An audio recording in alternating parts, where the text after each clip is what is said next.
Hello everyone, welcome to this YouTube channel. और मेरा नाम है ज्योति कुमारी। आज इस वीडियो में हम बात करने वाले हैं year wise previous year question of ecology.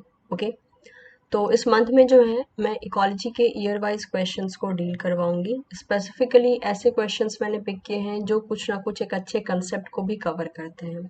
So one by one हम उन क्वेश्चंस को देखेंगे। जो क्वेश्चंस इस सेशन में मतलब कि समहाउ इनकम्प्लीट रह जाएंगे उनको हम नेक्स्ट सेशन में कंप्लीट कर लेंगे। So let's proceed. ओके, तो मेरा नाम है ज्योति कुमारी और आप मुझे अनअकैडमी के यूट्यूब चैनल पे देख रहे हैं। ये मेरी प्रोफाइल है, आप मुझे जो है इस प्रोफाइल के थ्रू फॉलो कर सकते हैं ऑन अनअकैडमी प्लेटफॉर्म। ओके, ये ओवरऑल मेरी प्लस क्लासेस हैं जो कि एक ढंग से पेड क्लासेस कहलाती हैं। अगर आप इंटरेस्टेड होते हैं तो आप इन प्लस क्लासेस को एक्सेस कर सकते हैं। प्लस क्लासेस का बेनिफिट ये होता है कि आपको रेगुलर लाइव क्लासेस मिल जाती हैं, पीडीएफ नोट्स मिल जाते हैं, डाउट क्लियरिंग सेशंस ऑर्गेनाइज होते हैं, रिकॉर्डिंग्स आपको हर क्लासेस की मिल जाती हैं, टेस्ट सीरीज मिल जाती हैं, एज वेल एज आप एक ही सब्सक्रिप्शन में मैक्सिमम यूनिट्स को कवर कर सकते हो जितने भी मल्टीपल एजुकेटर आपको चाहिए उनकी मदद से। जो यूनिट्स मैं प्लेटफॉर्म पे डील करवाती हूँ वो है यूनिट नंबर 2, 4, 5, 6, 10, 11।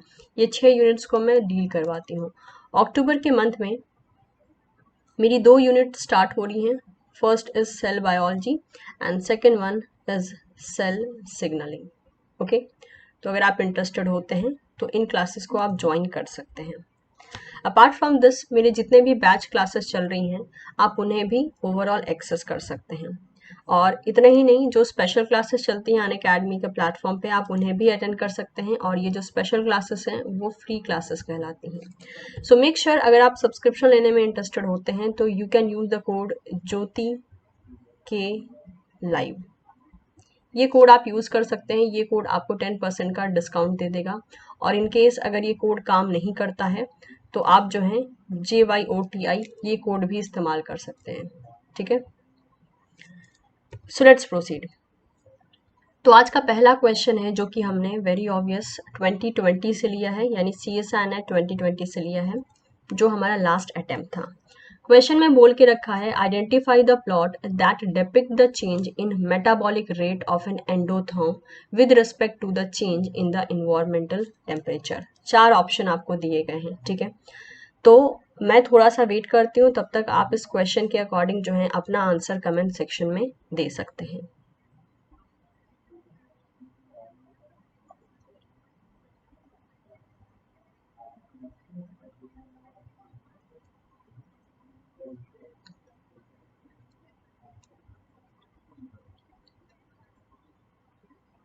ओके, तो आप लोग अपना आंसर भी ओवरऑल जो है कमेंट सेक्शन में बता सकते हैं। साथ ही साथ हम देख लेते हैं कि इसका आंसर क्या होगा।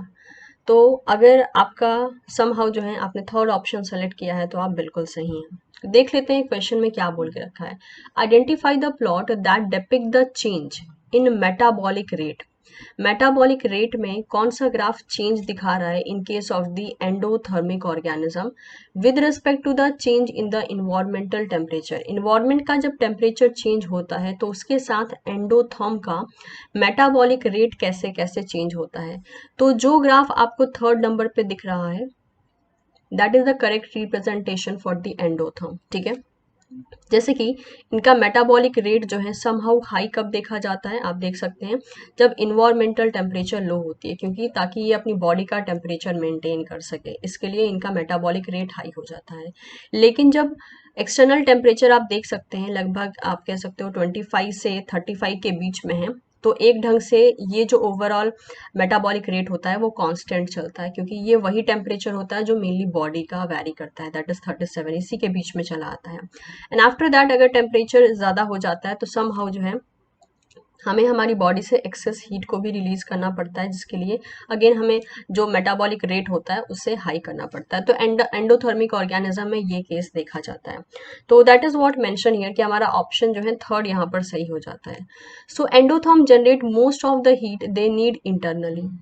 When it's cold outside, they increase the metabolic heat production to keep their body temperature constant. तो जब देखने को ये मिलता है कि वो अपने बॉडी में जो भी उनका मेटाबॉलिक सिस्टम या मेटाबॉलिक प्रोसेस चल रहे होते हैं उसका इस्तेमाल करते हैं वो हीट के प्रोडक्शन के लिए। ठीक है। और इसी की मदद से जो है समहाउ अपने बॉडी का टेम्परेचर कांस्टेंट रख पाते हैं। Because of this the internal body temperature of endotherm is more or less independent of the temperature of environment. इसीलिए जो टेम्परेचर होता है बॉडी का वो समहाउ जो है कांस्टेंट देखा जाता है irrespective of the environmental temperature. Metabolic rate, जिसमें कि ऑक्सीजन कंजम्पशन रेट भी, मतलब इसको हम समहाउ कंसिडर कर सकते हैं। So metabolic rate is the rate of metabolism, the amount of energy used by an animal per unit of time. So the endotherm use the metabolic heat to keep a stable body temperature. तो जितने भी metabolic activity के through जितने भी heat generate होती है उससे endotherm अपनी बॉडी का टेम्परेचर कांस्टेंट रखते हैं, चाहे बाहर का टेम्परेचर कितना ही क्यों ना फ्लक्चुएट कर रहा हो, ज़्यादा हो जाए कम हो जाए, लेकिन वो अपनी बॉडी का टेम्परेचर कांस्टेंट रखते हैं। और उसके लिए वो मेटाबॉलिक रेट को समहाउ इस्तेमाल करते हैं, मेटाबॉलिक एक्टिविटी के थ्रू जो हीट जनरेट होती है उसका इस्तेमाल करते हैं। More active animal have a high metabolic rate than the less active animal. So, if outer temperature is low, body will produce more heat through the metabolism to maintain the temperature of the body. That is very obvious. And if the temperature is high in the environment, then the radiate heat from the body, so the little metabolic rate will be high. If the environment temperature and the body temperature is same, then the metabolic rate is slow.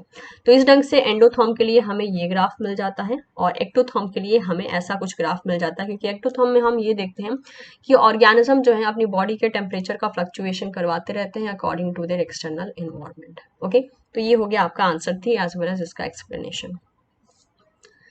Next question है, आप फटाफट से इसको पढ़ के जो है मुझे कमेंट सेक्शन में आंसर बता सकते हैं।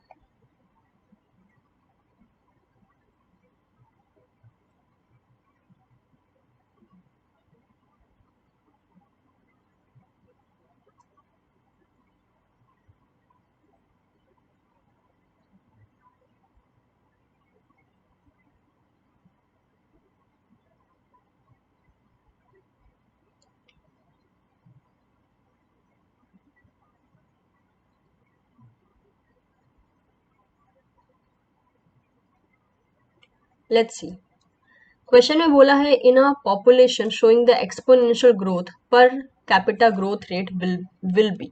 तो आपको ये बताना है कि एक पॉपुलेशन जो कि एक्सपोनेंशियल ग्रोथ शो कर रही है उसका पर कैपिटा ग्रोथ रेट कैसा होगा। पहला ऑप्शन है it will decrease as population size increases, it will increase as population size increases, it remain constant as population size increases, and increase initially and then saturate at a large population size. तो in general अगर हम exponential growth curve की बात करते हैं तो यहाँ पर जो पर कैपिटा ग्रोथ रेट होता है, जिसे हम मेनली आर का नाम देते हैं, वो हमें कांस्टेंट देखने को मिलता है। ठीक है, जैसे कि अगर मैं ये 3 ग्राफ बताऊं आपको, तो ये तीनों के तीनों ग्राफ जो हैं एक्सपोनेंशियल ग्रोथ कर्व का है। कैसे, ये जो पहला ग्राफ है ये कौन सा ग्राफ है, ये है एन वर्सेस टाइम का ग्राफ। दूसरा ग्राफ जो है this is for L N versus time का ग्राफ। और जो तीसरा ग्राफ है this is 1/n dn/dt versus n का ग्राफ। तो ग्राफ के बेसिस पे भी क्वेश्चन आते हैं, लेकिन ये जो अभी अभी क्वेश्चन दे के रखा है वो इसके बेसिस पे दे के रखा है।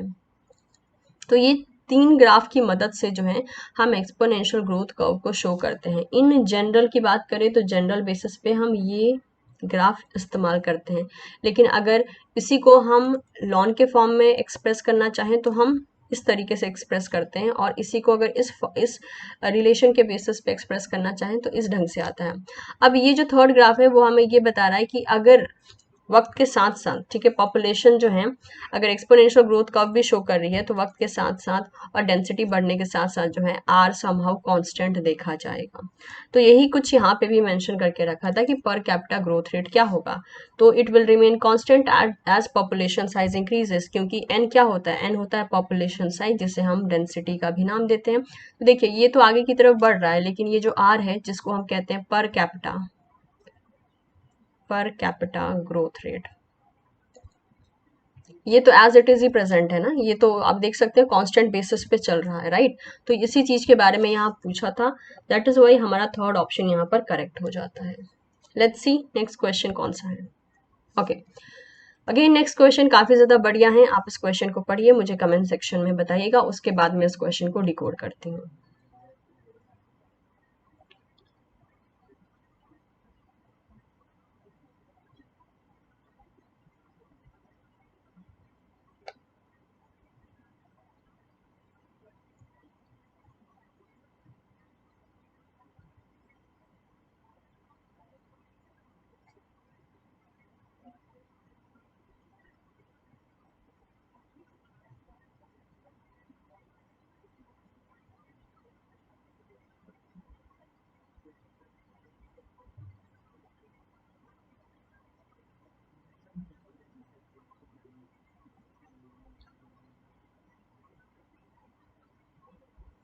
Okay, let's C. क्वेश्चन में बोला है mycorrhizal fungi are associated with the large variety of plant species. The diagram below shows the cost benefit curve from individual plants with or without mycorrhizal fungi association with the root across a soil nutrient concentration gradient।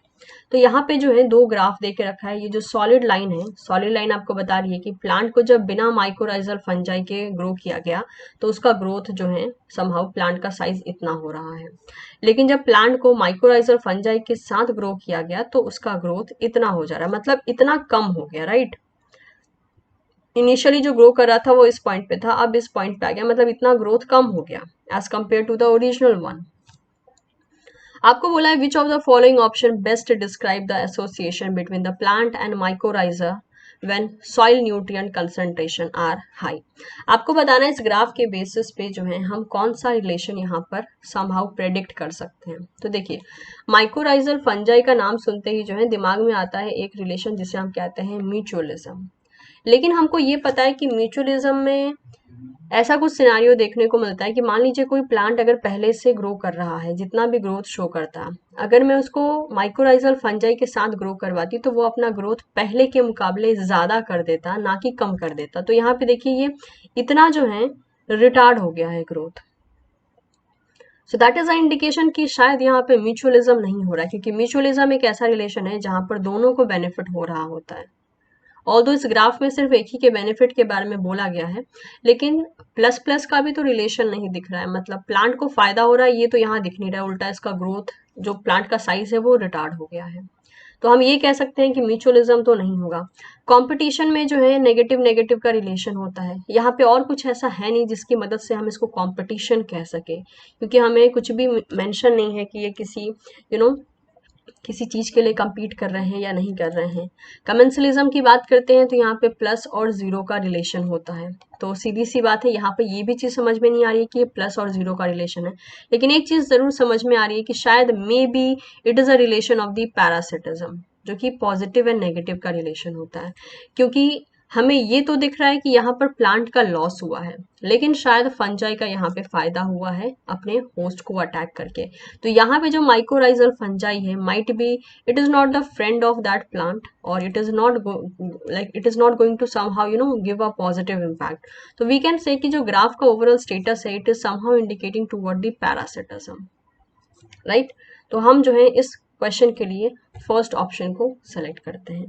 चलिए अगला question देखते हैं। आप लोग अपना answer जो है comment section में दे सकते हैं।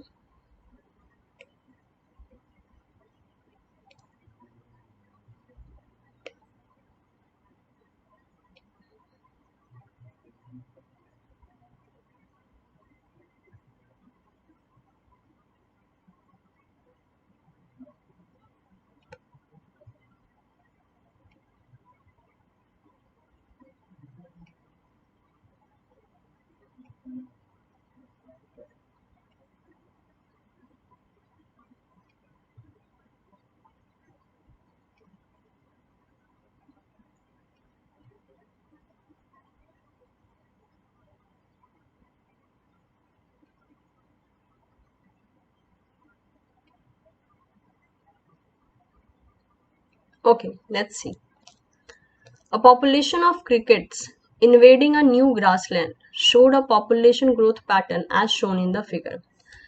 तो एक क्रिकेट का पॉपुलेशन जो है एक नए ग्रासलैंड में दिखा और वहाँ पे इस क्रिकेट के पॉपुलेशन के पैटर्न को स्टडी किया गया। तो अगर आप इस ग्राफ को देखते हैं तो यहाँ पर वाई एक्सिस पर देकर रखा है नंबर ऑफ इंडिविजुअल्स और एक्स एक्सिस पे टाइम देके रखा है।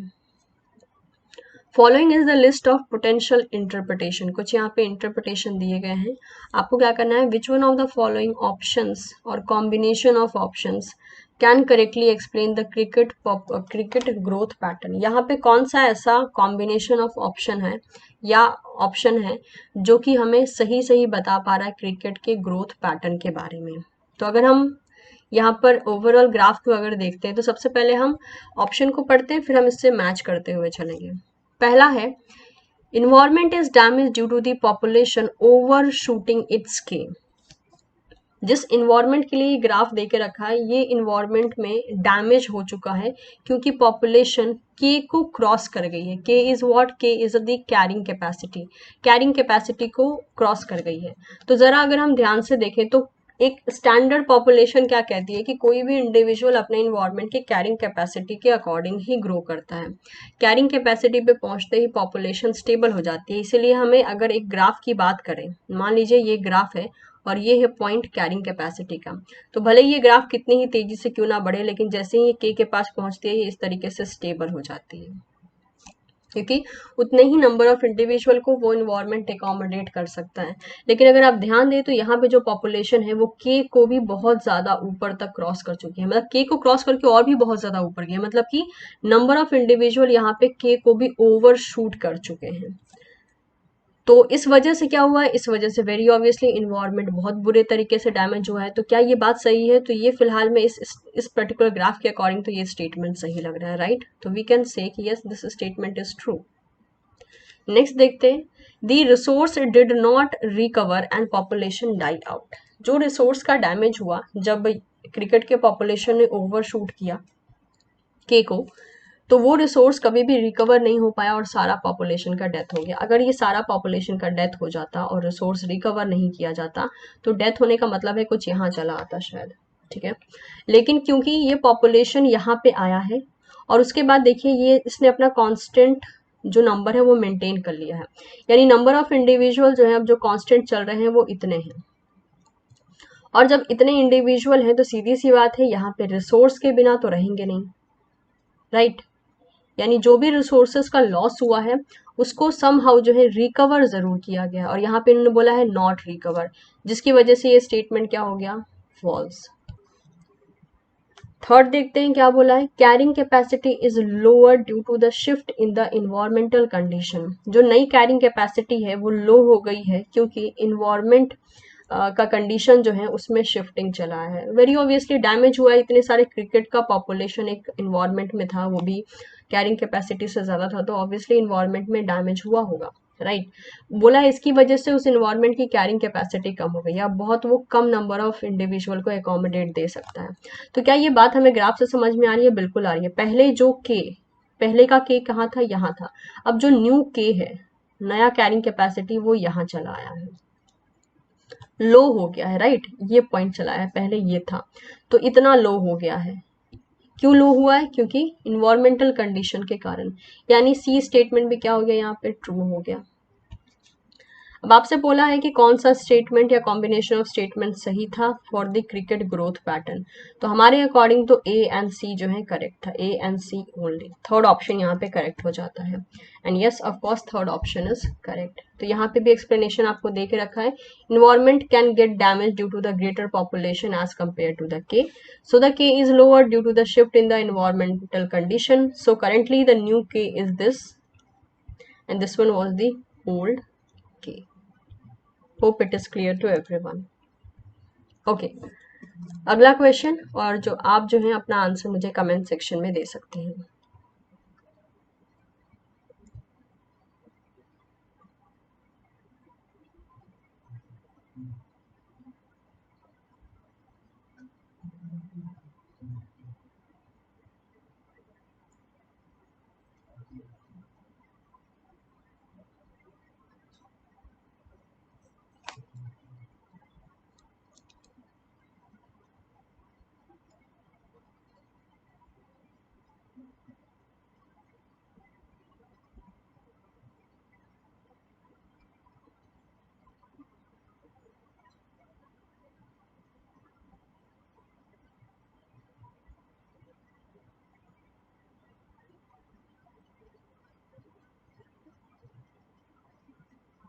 Okay, let's C.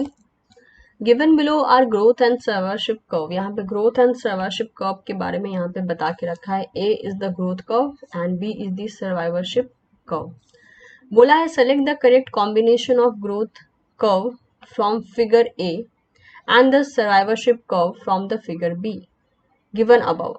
What would best represent R and K strategies respectively. तो यहाँ पे आपको कैरिंग कैपेसिटी के बारे में बता के रखा है, because this is a growth curve. यहाँ पर ए ग्रोथ को भी कोई शो कर रहा है और वी को भी शो कर रहा है, जबकि यहाँ पर आई, एम एंड एन को लेकर जो है इन्होंने टाइप ऑफ सर्वाइवरशिप कर्व के बारे में बता के रखा है। तो इन जनरल अगर देखा जाता है तो अगर हम आर एंड के बेसिस पे कहें तो जो के सेलेक्टेड, ये जो सर्वाइवरशिप कर्व है, this is a type 1, right, this is a type 2 और ये जो है टाइप 3 है। अगर आपको आर एंड के बारे में पता है तो आपको ये भी पता होगा कि फर्स्ट कैटेगरी में के सेलेक्टेड इंडिविजुअल्स चले आते हैं और समहाउ थर्ड कैटेगरी में जो है यहाँ कौन चला आता है, यहाँ चले आते हैं आर सेलेक्टेड। ठीक है, तो यहीं से हमें समहाउ हिंट मिल रहा है कि आई जो है, आई रिप्रेजेंट कर रहा है के सेलेक्टेड को एंड एन रिप्रेजेंट कर रहा है आर सेलेक्टेड को। तो अगर हम यहाँ पे देखना चाहें तो यहाँ पे बोल के रखा है के लिए एन यहाँ पे दे के रखा है, जबकि हमें पता है कि के लिए आई होना चाहिए, तो पहला तो ऑप्शन होगा नहीं। ठीक है, अगेन यहाँ पे के लिए आई दिया हुआ है, चलिए ठीक है, और यहाँ पे आर के लिए एन दिया हुआ है, चलिए ये भी ठीक है। ठीक है, अब यहाँ से हमें मैच करना है कि क्या आर जो है वो बी के थ्रू रिप्रेजेंट हो रहा है और के जो है वो ए के थ्रू रिप्रेजेंट हो रहा है। तो ध्यान दीजिए यहाँ पे जरा सा, जो आर सेलेक्टेड स्पीसीज होते हैं वो समहाउ अपना जो ग्रोथ होता है वो एक्सपोनेंशियली शो करते हैं। वो बात अलग है कि वो एक्सपोनेंशियली ग्रो होने के बाद एक टाइम पे आकर कैरिंग कैपेसिटी को ऑक्यूपाई करते हैं, लेकिन जो के सेलेक्टेड होते हैं वो शुरुआत से ही एक कांस्टेंट बेसिस पे चल रहे होते हैं।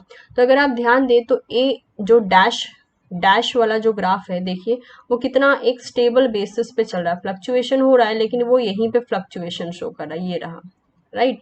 तो समहाउ हम कह सकते हैं कि जो ए है वो के सेलेक्टेड इंडिविजुअल को शो कर रहा है, लेकिन जो बी है देखिए इसका पॉपुलेशन एक तो कैरिंग कैपेसिटी को काफी क्रॉस कर गया, उसके बाद देखिए कितना ज्यादा फ्लक्चुएशन है, तो we can say that B is representing are.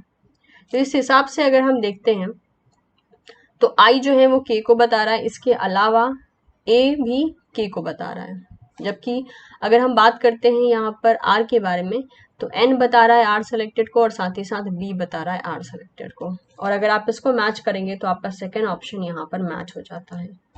सो आपका आंसर हो गया दैट इज फर्स्ट, सेकेंड। तो इसी चीज को यहाँ पे भी बता के रखा है कि ए जो है यहाँ पर that is growing slowly and become रफली स्टेबल एट के, जिसको हम के सेलेक्टेड कहते हैं, एंड दैट इज वाई के सेलेक्टेड स्पीसीज को अक्सर देखा जाता है कि वो सर्वाइवरशिप कर्व 1 को फॉलो करती हैं। जबकि बी की अगर हम बात करते हैं इस ग्राफ में तो B is growing fast and fluctuate high, so it is the representation of the R selected species. और अगर हम बात करते हैं सर्वाइवरशिप कर्व की तो एन जो है सर्वाइवरशिप कर्व को बता रहा है जो कि होता है टाइप 3। ओके, तो ये हो गया हमारा सेकेंड आंसर। अगला क्वेश्चन है आपके सामने, इसको आप सॉल्व कीजिए और कमेंट सेक्शन में आप मुझे आंसर बता सकते हैं।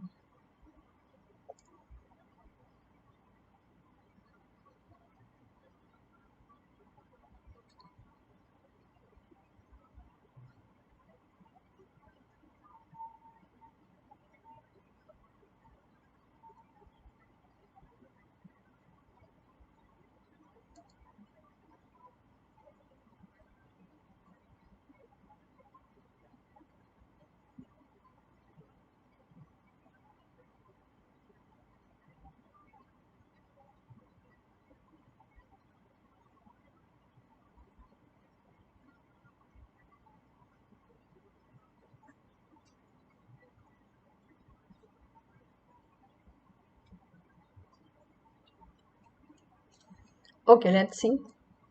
क्वेश्चन में बोला है growth pattern of two species grown alone और together are shown in figure A and figure B. यहाँ पे जो है फिगर ए और बी के बारे में यहाँ पे बता के रखा है और ग्रोथ पैटर्न भी यहाँ पे समझा के रखा है। जो सॉलिड लाइन है that is for the species 1 and जो डॉटेड लाइन है that is for the species 2। तो बोला है match the growth pattern with the correct type of interpretation represented by them. तो यहाँ पे जो है आपको करेक्ट कॉम्बिनेशन को पिक करना है अकॉर्डिंग टू द ग्राफ। तो देखिए स्पीसीज 1 की बात करें तो देखिए जब इसको अकेला ग्रो किया गया है तो ये आराम से ग्रो कर गया है, ठीक है। और समहाउ जो है यहाँ पर फिगर ए और बी दोनों में ही जो है स्पीसीज 1 आराम से ग्रो कर गया है, और स्पीसीज 2 की भी बात करें तो वो भी आराम से ग्रो कर गया है। लेकिन ए फिगर की अगर हम बात करते हैं तो जब स्पीसीज 1 एंड स्पीसीज 2 को दोनों को साथ में ग्रो किया गया तो देखने को ये मिल रहा है कि स्पीसीज 2 वहां से एलिमिनेट हो गया, जबकि species 1 as it is maintain है। तो ये समहाउ किसकी तरफ इशारा कर रहा है कि एक को तो फायदा हो गया, राइट, एक को फायदा हो गया समहाउ जो है जीतने का, लेकिन दूसरे का नुकसान हो गया। लेकिन अगर हम ध्यान से देखें तो it is somehow also representing the example of competition. Competition में ही ऐसा होता है कि एक जीतता है दूसरा हारता है। अक्सर बच्चे कंफ्यूज हो जाते हैं कि कंपटीशन है तो पॉजिटिव एंड नेगेटिव का रिलेशन होना चाहिए, बट यहाँ पे एक्चुअल में नेगेटिव नेगेटिव का रिलेशन होता है, क्योंकि जो जीत रहा होता है उसने भी अपना एनर्जी और टाइम जो है समहाउ स्पेंड किया होता है एज अ कॉस्ट, तो उसका भी एक लेवल पे लॉस जरूर हुआ होता है। तो अगर हम ध्यान दें तो जो ए ग्राफ है this is representing the competition, no doubt, क्योंकि जो कॉम्पिटेटिव एक्सक्लूसिव प्रिंसिपल अगर आपने पढ़ा होगा तो उसमें आपको फॉर श्योर ये वाला ग्राफ देखने को मिला होगा। सेकंड पे आते हैं, बी ग्राफ पे आते हैं। यहाँ पे जैसे कि मेंशन होके रखा है कि दोनों इंडिविजुअली ग्रो तो कर रहे हैं, जब उनको दोनों को साथ में ग्रो करवाया जा रहा है तो भी देखिए बहुत आराम से वो ग्रो कर रहे हैं, राइट, कुछ भी किसी भी तरीके से जो है यहाँ पे प्रॉब्लम नहीं हो रही है। तो अगर हम ध्यान दें तो यहाँ पे हमने ए को कंपटीशन माना है। अब कंपटीशन में यहाँ पे बी के कंपटीशन ए यहाँ पर है और बी यहाँ पे पैरासिटिज्म बोला है। पैरासिटिज्म होता तो एक समहाउ जो है मतलब ये ग्राफ कुछ ऐसा नहीं होता, क्योंकि ये साफ साफ बता रहा है कि दो चीजें एक साथ रह रही है, दोनों स्पीसीज एक साथ रह रहे हैं, जो कि पैरासिटिज्म में, क्योंकि पैरासिटिज्म एक रिलेशन पॉजिटिव और नेगेटिव का हो जाता है। ए में बोला है कमेंसलिज्म, जो कि होगा नहीं, ये भी नहीं होगा। इसके बाद फोर्थ में फिर से बोला है कंपटीशन, और बी के लिए बोल दिया है रिसोर्स पार्टीशनिंग। तो क्या बी का जो ग्राफ है ये वाला, ये क्या रिसोर्स पार्टीशनिंग की तरफ इशारा कर रहा है? क्या पॉसिबिलिटी है? रिसोर्स पार्टीशनिंग क्या होती है कि एक ही एरिया में ऑर्गेनिज्म रहता है लेकिन रिसोर्स को पार्टीशन करके रहता है। यानी अगर हम कहें तो एक ऑर्गेनिज्म दूसरे ऑर्गेनिज्म के एरिया में या फूड में किसी भी तरीके से अपना इंटरफेरेंस शो नहीं करता, और और दूसरा ऑर्गेनिज्म भी इंटरफेयर नहीं करता है। यानी इस तरीके से अपने रिसोर्स का पार्टीशन कर लिया जाता है ताकि कंपटीशन को अवॉइड किया जा सके। तो क्या ये ग्राफ ऐसा कुछ रिप्रेजेंट कर रहा है? तो हम बिल्कुल कह सकते हैं, क्योंकि अगर मैं आपको ग्राफ बना के दिखाऊं तो कोई भी ग्राफ जब ऐसा होता है, जब ऑर्गेनिज्म के बीच में ओवरलैप एरिया होता है, इसी की वजह से अगर ऑर्गेनिज्म कंपटीशन को अवॉइड करना चाहता है तो वो इस तरीके से अपना रिसोर्स का पार्टीशन कर लेता है। यानी जो खाना ये खाएगा वो ये नहीं खाएगा, और जो ये खाएगा वो ये नहीं खाएगा। जो एरिया इसने ऑक्यूपाई किया है उसमें ये नहीं आ सकता, और जो इसने ऑक्यूपाई किया है उसमें ये नहीं आ सकता। मतलब एक दूसरे में इंटरफेरेंस नहीं होगा। यानी समहाउ अगर हम एक ब्रॉडर लेवल पे देखें तो दोनों ऑर्गेनिज्म एक साथ वहां पे सर्वाइव करेंगे, जो कि अगर ध्यान से देखा जाए तो बी में ये चीज शो हो रही है।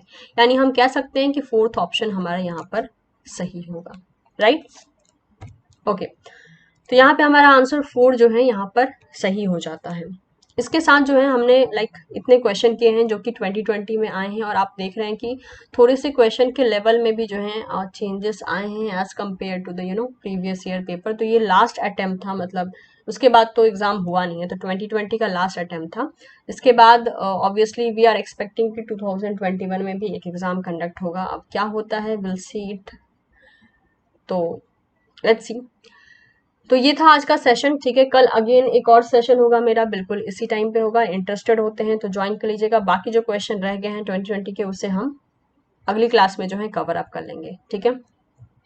तो बहुत जल्दी आप लोगों से मिलना होगा मेरा। और इन केस अगर आप ऐसे हैं जो कि मुझे टेलीग्राम चैनल पे ज्वाइन करना चाहते हैं तो आप मुझे टेलीग्राम चैनल पे जो है ज्वाइन कर सकते हैं। टेलीग्राम चैनल का मैं यहाँ पर जो है नाम लिख देती हूँ। बहुत से बच्चे कन्फ्यूज रहते हैं कि मैम आपके स्पेशल क्लास का जो है हमें पता नहीं चलता है, जो अनअकैडमी के प्लेटफॉर्म पे होती है। तो टेलीग्राम चैनल का नाम है CSIR लाइफ साइंस ज्योति कुमारी। आप इससे सर्च करेंगे, आपको टेलीग्राम चैनल मिल जाएगा, और वहीं पे जो है मैं सारी फ्री क्लासेस का अपडेट दे देती हूँ स्टूडेंट को directly. Free classes as well as YouTube classes का लिंक वहाँ पे आपको मिल जाता है, आपको यहाँ वहाँ भागने का ज़रूरत नहीं पड़ता है, ठीक है।